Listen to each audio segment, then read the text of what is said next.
sidang kabinet paripurna dipimpin langsung oleh Bapak Presiden Prabowo Subianto didampingi oleh Wapres Gibran Rakabuming Raka tadi, dan ada beberapa hal yang disampaikan oleh Presiden.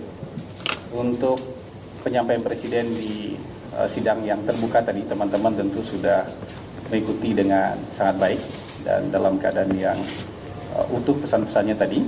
Kemudian dalam sesi tertutup tadi juga Bapak Presiden menyampaikan beberapa hal, khususnya soal hasil perjalanan oleh beliau selama berkeliling kunjungan muhibah kemarin ke beberapa negara.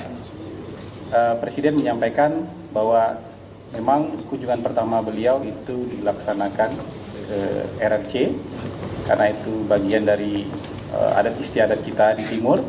Maka kunjungan pertama adalah ke negara di satu kawasan, ya, dan negara di satu kawasan ini yang terbesar sejauh ini adalah Republik Rakyat Cina dan Presiden Republik Rakyat Tiongkok.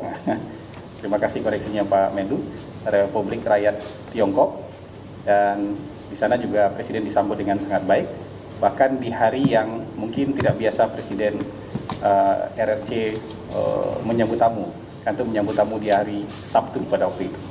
Jadi ini sebuah penghormatan yang luar biasa dan kita memang punya hubungan yang sangat dekat dengan RRT.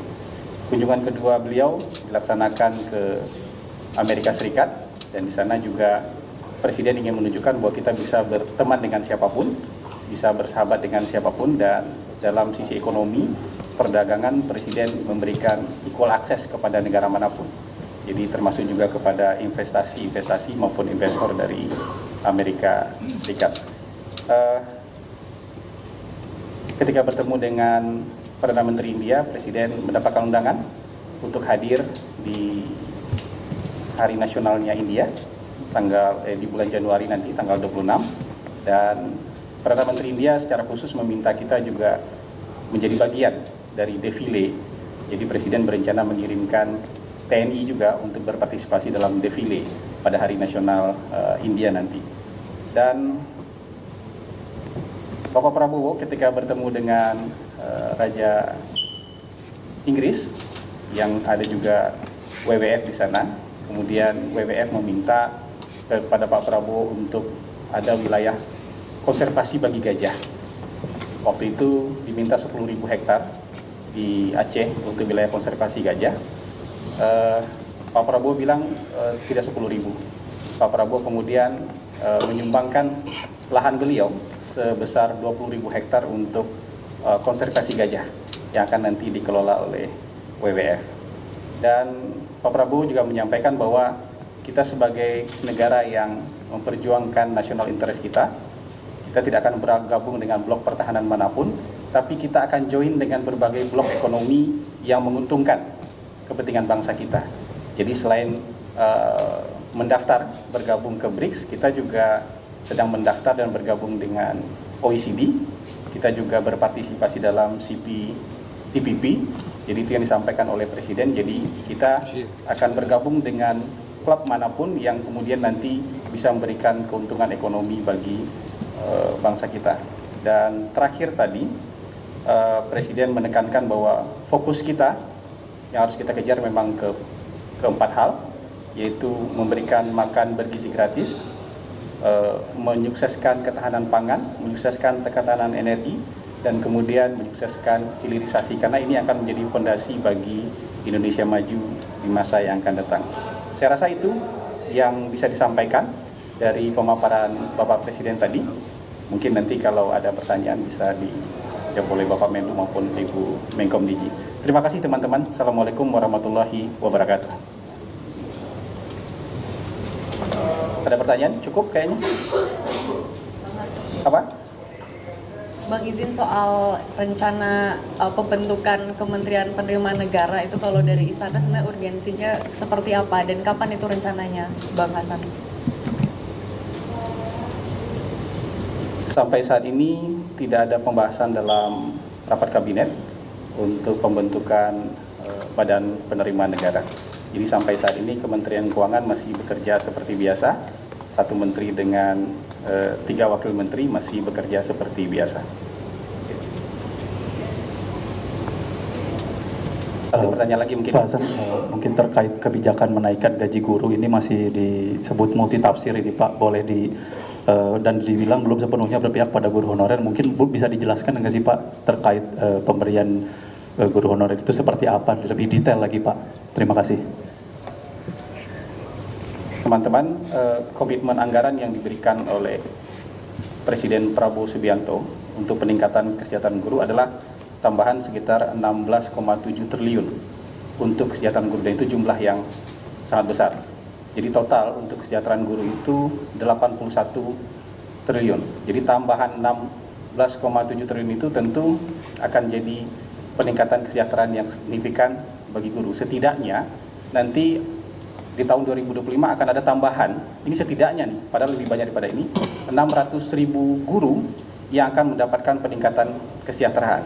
Guru-guru yang ASN, di antara 600.000 ini, guru-guru yang ASN akan mendapatkan penambahan tunjangan sebesar 1 kali gaji, dan guru-guru non-ASN akan ditingkatkan tunjangannya menjadi 2 juta rupiah. Ini akan melengkapi 1,3 juta guru yang sebelumnya sudah mendapatkan peningkatan kesejahteraan, tunjangan kesejahteraan. Jadi total nanti di tahun 2025 jumlah guru yang mendapatkan peningkatan kesejahteraan itu berjumlah 1,9 juta orang.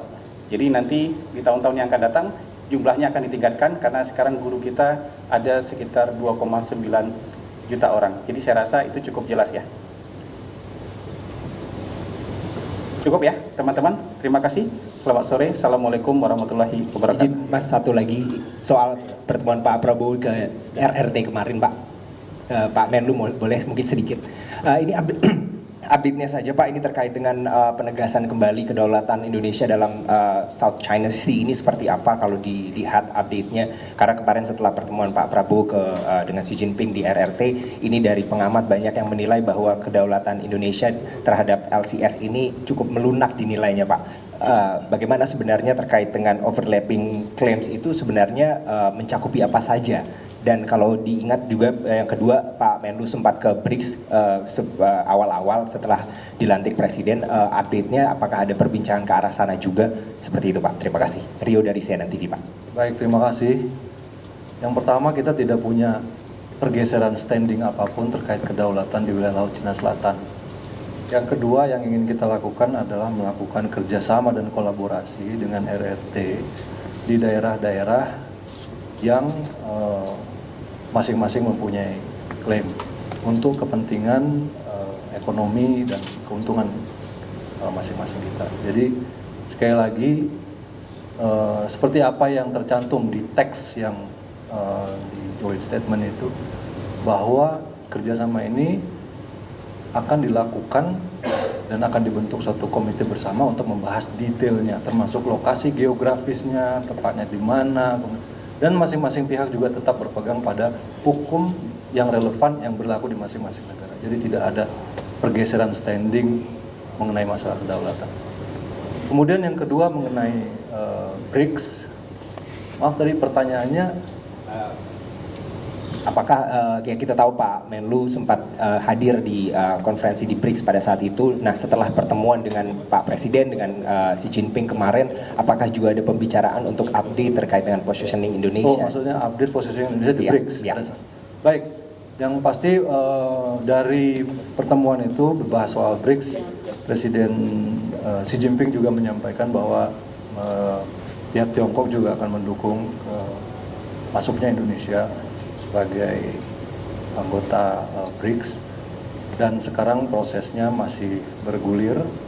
Bola saya kira ada di pihak BRICS untuk menentukan apakah niat bergabung yang disampaikan oleh Indonesia itu diterima atau tidak, karena ada beberapa tahap yang harus dilewati oleh Indonesia sebelum menjadi full member of BRICS.